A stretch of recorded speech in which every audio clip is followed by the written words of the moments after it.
Hello, everybody, and welcome to What the Hell Should I Watch? I'm Steve Stebbing, and we're doing things a bit differently this week. And usually, my producer and editor, Chloe Stebbing, is unseen, but as of this week, she is our new co-host here. Hey, Chloe, how are you doing? Hi, I'm good. Nervous, First but I'm podcast. excited. It's your first podcast, right? Yes. Which is kind of cool because you watched me start the whole podcasting procedure in like 2012.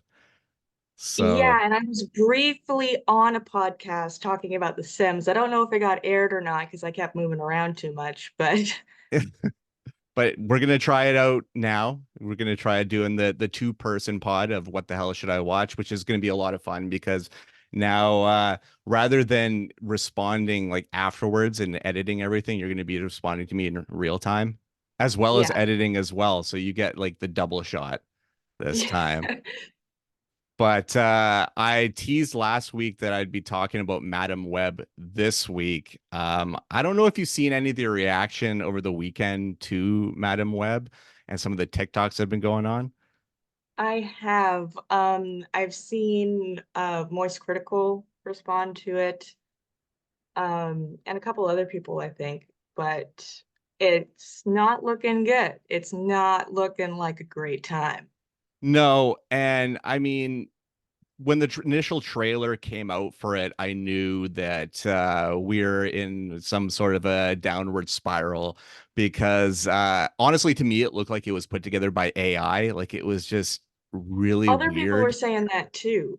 Yeah. It was like janky looking and stuff, especially when it came to like Sydney Sweeney's costume and everything that looked like if maybe you look closely at the hands that they have like six fingers or something like that. Yeah, yeah. It So definitely edges a little bit into I don't know if uncanny valley is the right classification for this, but it feels like, and this is just coming from somebody who's seen the trailers, but it looks like something that's trying to imitate everything that should be in a superhero movie and everything that is current day Marvel Cinematic Universe in a bad way. Like yeah, all the worst parts of it. yeah, and I think that's exactly what the trailer would lead you to believe it was supposed to be because the movie is even messier and jankier than you could possibly even believe. I mean, my wife Jen and I went to see this one, and oh boy, there's just so many problems with it. Like even down to it makes all of those exposition errors that you hate like full on speaking back the like basic origin story or or doing exposition really badly like after like there's one scene where the bad guy gives like full on exposition to a girl that he just took home from the club and it's like like why. Monologuing all over her. Yeah, there's so much monologuing in this movie that it's ridiculous. You sly dog! You got me monologuing! I can't believe And I mean the CG is horrendously ugly. Dakota Johnson is playing like the disaffected millennial like way too hard in this movie to the point where she is not just the reluctant hero, she's an asshole. Like there's just no way to get around it. She's just really not good in this movie. I can see the future. Oh, what the hell? She didn't see that coming? That's not how it works. I've seen that man before. So who is he? Ezekiel Sims. He was in the Amazon with my mom when she was researching spiders right before she died. And I'm really wondering what the belief was behind Sony and Amy Pascal putting her as the lead character in this one because I thought we learned from the 50 Shades movies, which I have never seen personally, that she's not really doesn't really have the charisma to lead a series, in my opinion. No, and I definitely agree. And 50 Shades of Grey is a great example of that because she is quite literally not leading the movie. She's not leading anything. Mm-hmm. She's a slave.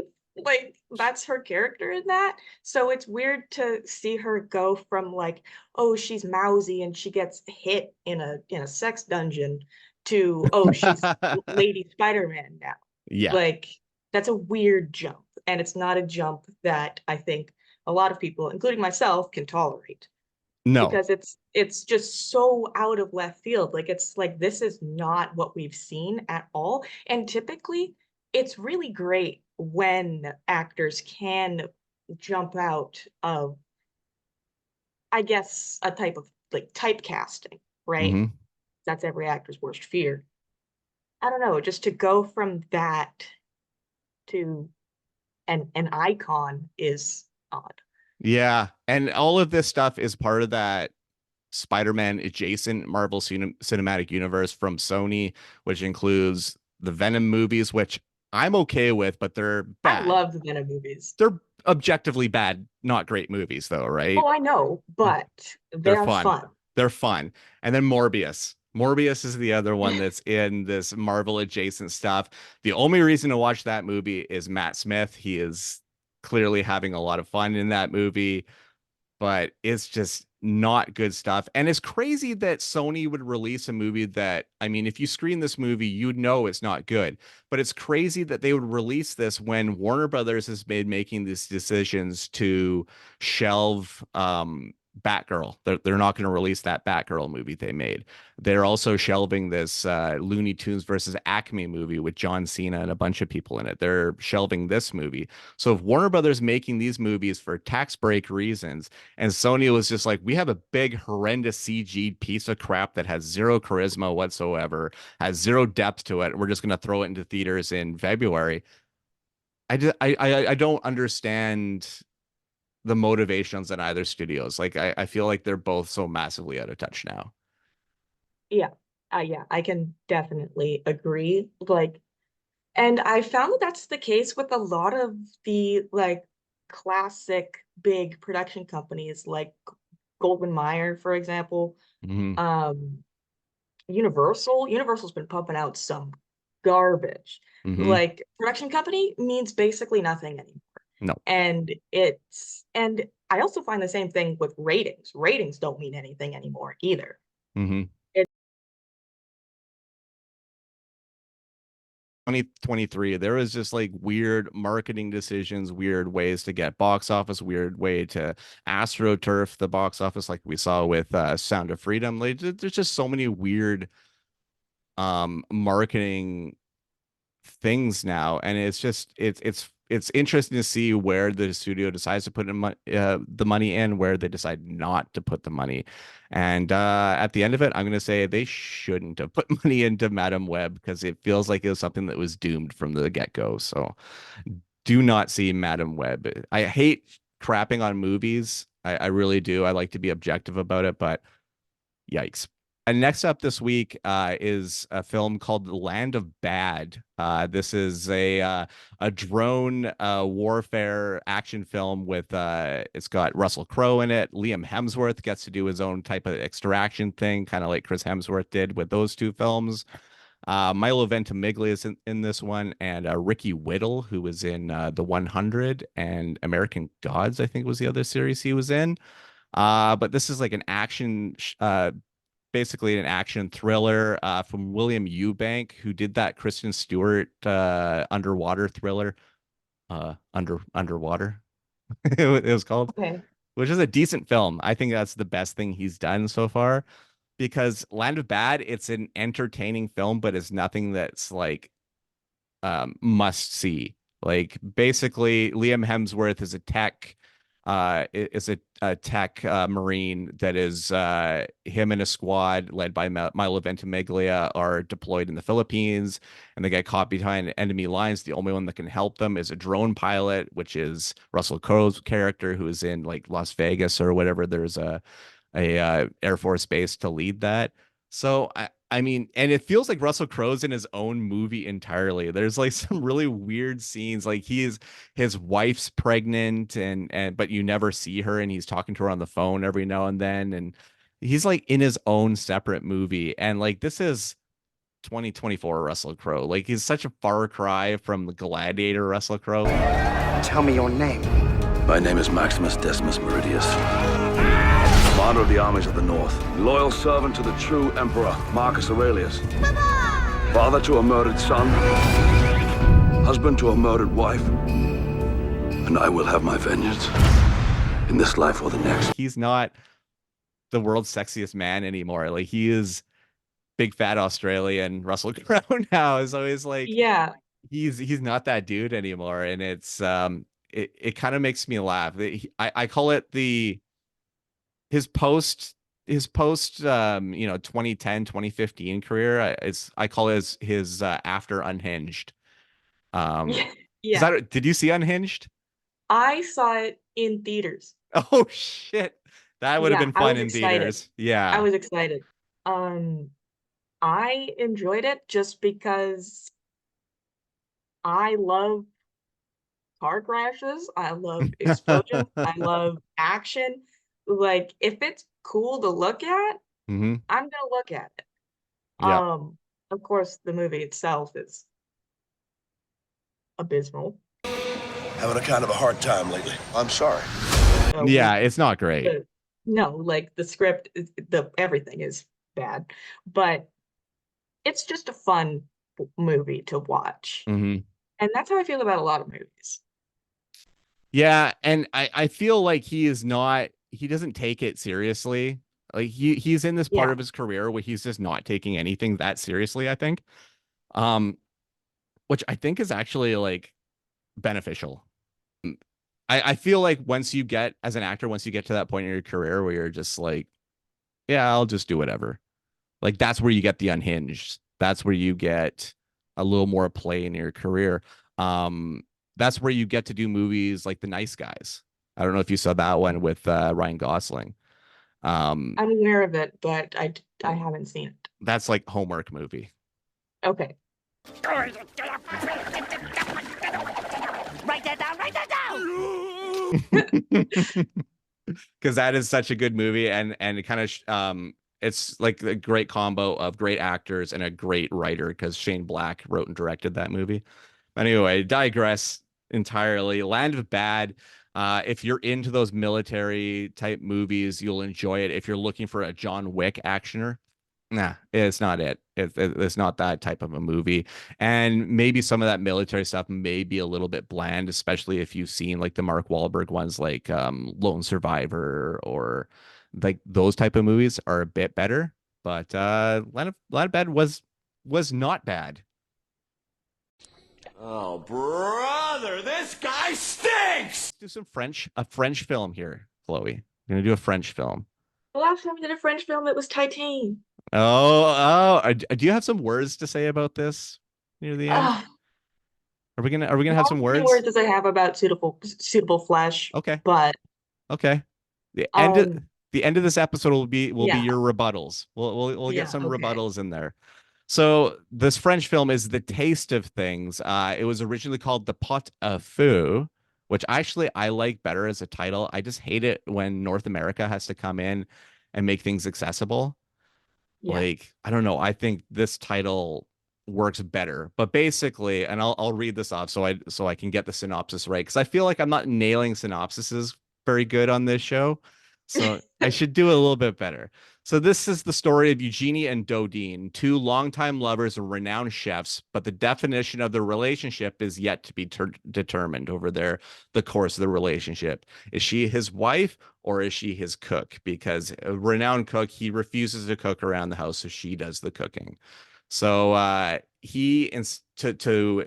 to give his ultimate message, he decides to cook for her one day. And this movie, it might come across as dull to a lot of people because it really is at its heart about the joy and the relationship of cooking and of eating and everything. But for that reason, I found it really interesting. And the film stars Juliette Binoche, who was like an incredibly famous French actress, and Benoit Megamel. And it's funny because the two were once married before, that now divorced, years divorced, but they were married before. And you can tell that they have a good knowledge of cooking because they're doing, I would say, all of the on-screen cooking. Like maybe there's a couple of stunt double hands here and there, but I think it's Juliette and Benoit doing all of the cooking, which is incredible to see because even if if you just ate something going into this movie, I still think you would come out of it being like, I really got to eat some food right now. Like it's one of those foodie films, and I feel like those movies are rare. I can't really think of a lot of foodie films out there. There was that Jean Favreau movie Chef in like 2010 era. It was like about like The only other one that comes to mind would be The Menu. the perfect cheeseburger. Yeah, which I haven't seen, but I've seen extensive coverage of it. Okay, solid film. And also, I would agree, a film that cares about food as well. It cares about its representation on screen. And I think that that's really at the core what this film was about. And it's directed by a Vietnamese director named An Hong Tran, who is known for The Scent of the Green Papaya and Norwegian Wood, which were in the late 90s. No, sorry, early 90s, early to mid 90s, those movies came out. And very much an art director at his core. And just like beautiful. So of course this movie is beautifully shot from top to bottom, including like this incredible 360 shot through the kitchen near the end of the film to kind of like resolve it, that I thought was really nice to look at.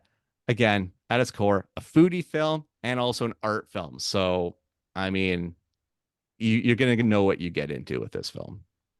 I don't know if I sent you the trailer for this one, but there was this Polish movie called The Peasants, that takes place in the 19th century Poland, and basically follows one woman in her determination to find independence in just a brutal background where there's arranged marriages that threaten to get in the way of her independence.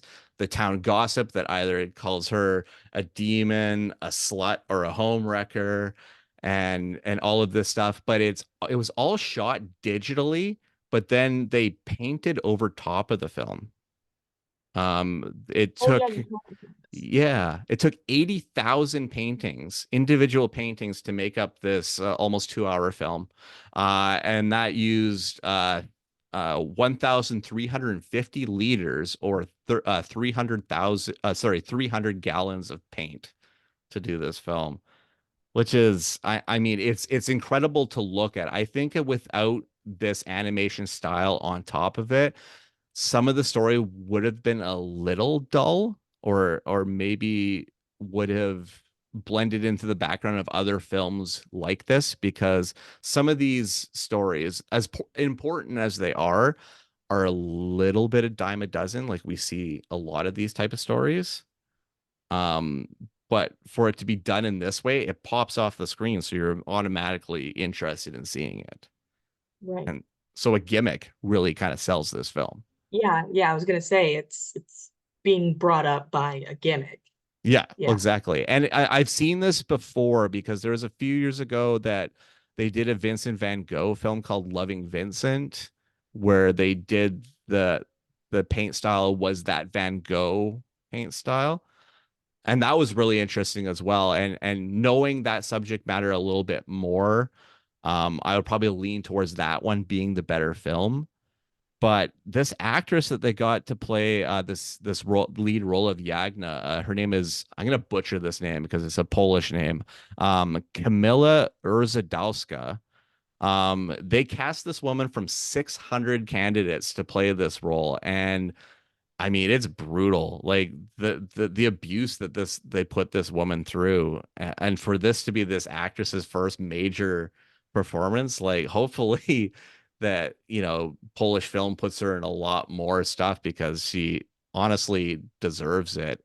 And one scene in particular that I'll end off with, that kind of took the story into like almost like a horror angle, and it was the wedding scene because she's married off to the father of her lover, which is just a whole messed up thing. But there's like a dance afterwards, and the way that it was filmed and the way that the paint was working, it really reminded me of like some of Ari Aster's work in Midsummer, the breathing scene. Mhm. You know what scene I'm talking about, right? Like Yeah. it reminded me a bit of that and how the horror just kind of ramps up and it just feels like it's just like a ball growing in the center of a room. Like I thought that was really interesting and really subversive because this film isn't a horror film. Like maybe dramatically horrifying and the implications are horrifying, but not at its core. It's not a horror film. So yeah, I thought that was interesting. So a Polish painted film. Don't get to say that very often. I sent you this one, so maybe eventually you can have a rebuttal on this one, but it was a Canadian film called Seagrass that I I watched the sent. trailer. It was an interesting film because I believe it played the festival last year, the Vancouver International Film Festival last year. And it's written and directed by Meredith Hama Brown, and stars Ali Mackey, who is in Randall Park's directorial debut, Shortcomings, which I really, really recommend. A really, really great film. But basically, she plays a woman that is her mother has just died, so she's taking her husband and their two daughters to Vancouver Island for like a it's like a self-improvement, family improvement retreat. Um, it's kind of ambiguous at the start because when they get to this resort, you think, oh, they're just on vacation, but then all of a sudden they're in the kind of like almost support group like scenarios with other couples. So you realize, oh, okay, no, this is a self-help thing. This is trying to um, repair broken families type thing. And you start to realize that the grief over her losing her mother has kind of splintered and exposed the cracks in their entire family. So the husband, like, there's definitely a widening distance between the husband and wife. The oldest daughter, she's in the beginning of her teens, so she's falling hard into maybe that she needs to be the popular girl, and so she's heading down that route, while the little girl is essentially in her mind haunted by the ghost of her grandmother, kind of like. And they play, and the way that Hamas Brown plays it is in kind of like an existential sort of feel, that still feels kind of grounded in some sort of reality. And the fact that it's done on Vancouver Island, like so close, like we know the Pacific Northwest pretty well, being British Columbians. Yeah. It feels relatable. And yeah, just beautifully shot, and probably a film that's not wouldn't get a lot of attention if it hadn't done so well on award circuits between VIFF and Toronto International Film Festival, and it's getting screenings now in the US out of as a result. So yeah, a little neck of the woods is getting a little bit of international flavor here. Yeah, it's great to see something Canadian that, you know, isn't coming from Toronto. Yeah, yeah, 'Cause it's exactly. all Toronto, all of it. I got And it's a little overwhelming. And it's like, hey, it's an entire country, guys. yeah. They always feel it's the center of the world. In anything though, like even in sports coverage and everything, it's always the Leafs and everything. Like it's always regarded as the center of Canada, even though they're the far on the far right side Yep. of the country. But But nobody wants whatever. to go to the center. No, not sorry, Manitoba and Saskatchewan. All right, let's move on to another foreign film. This is a German film from Christian Petzold, who's a director I really, really like. He did films like Undine, Transit, and Phoenix. His new film is called A Fire, and it stars Paula Beer. This would be their third collaboration together. And this is one of those those writer, director, actress combinations that delivers every time, and always very human driven stories. But basically this follows a group of friends that head to a vacation home just along the Baltic Sea, when they find out that they're basically being encroached on by a wildfire that starts to rise the tensions up between friends. And the main character, this one, is played by Thomas Schubert. And I feel like he's like a writer. He's a struggling writer. His dad is a famous writer, and of course, the need to be as good or better than your father in that regard rises up. And I feel like his character has like standoffish qualities of autism. Like he's missing those tools to connect with people. So as soon as he sees Paula Beer's character for the first time, he's like in love with her. Like he's all about her, but he's so terrible about connecting with her, and she clearly wants to connect with him and like invite him to like go for a walk on the beach or all this kind of stuff, but he's like so it's so much easier for him to lean into depriving himself of those experiences and saying no and everything. It's like that. It's kind of relatable in a sense. If you don't put yourself out there, you don't get hurt. Yeah. But it slightly makes his character a little unlikable. I think that's just of the mainstream understanding of his character. But Paula Beer is always so incredibly likable. Like I really recommend checking out Petzold's other films, especially Undine, which is the first part of this Elements trilogy that he's doing, including this film of fire, because Undine deals with water, this one deals with fire. So I'm feeling like I'm feeling that Earth probably be the next one on that. I also found this one kind of interesting because he's pulling from Eric Rohmer Films, who's like a really famous German New Wave filmmaker. So whenever they pull stuff like this, it's super nerdy to me, and I I kind of dig into shit like that. And I kind of wish, again, we're talking about earlier talking about how North Americans love to change foreign titles. The German title for this one is Roter Himmel, which means red sky, which I think is a better title than A Fire, just personally speaking. Way to take like all the drama out of it. Yeah, exactly. It's exactly what I'm thinking. But all right, so that leaves all the new releases this week. Let's get some rebuttals from Chloe to end off our episode this week, because yeah, I know you want to talk Suitable Flesh, and I know you want to talk Titan. Suitable Flesh here. Let's get the bad out of the way.